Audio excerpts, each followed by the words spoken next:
It's interesting to hear Scott talking about the way that you freed so many artists, and I think that's true. You know, of course, you were the first androgynous icon, and these days, I mean, people think nothing of blokes in frocks and full makeup. I mean, everybody's done it from Kurt Cobain to Eddie Izzard, but there were times... I don't think much of it either. Sorry. But I suppose, you know, times were very, very different when you were kind of, you know, showing off your sexual ambiguity. I mean, I bet you couldn't stop off for a cup of tea anywhere north of Soho, really, could you, without being battered? Well, you could, but you took your life in your hands. I mean, I think, again, you know, so much of it runs with wanting to sort of be provocative, sort of making a point of being confrontational, that you kind of did it more out of bravado as much as anything else. I mean, the two feelings that were running through me is that, one, that I wanted to make people aware of me.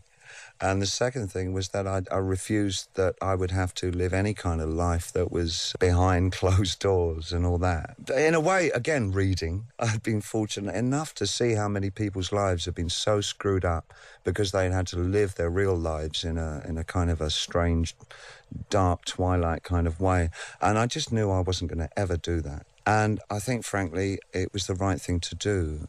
I would still say that that is one of the most important things to do with one's life, is that you can't hide who or what you are. And you'll enjoy yourself in the long run much better if you sort of come clean from the beginning, I think. Your influence has been incredibly broad. I mean, you feel it in the spectre of dance, in the rock and roll arena, and even in fashion. I mean, you must have killed yourself laughing a couple of years ago when all the supermodels were shaving their eyebrows off. Yeah, I tell you what, I'm much more of I'm a fan of music. I'm the ultimate fan. I get so excited about a sound that strikes me, that really sort of catches me and makes me dance inwardly. You know, it's like it's a life force for me. Music always has been, and I always will be. This kind of 12-year-old kid, I think. Fashion doesn't do that to me in the slightest. It's just stuff to put on.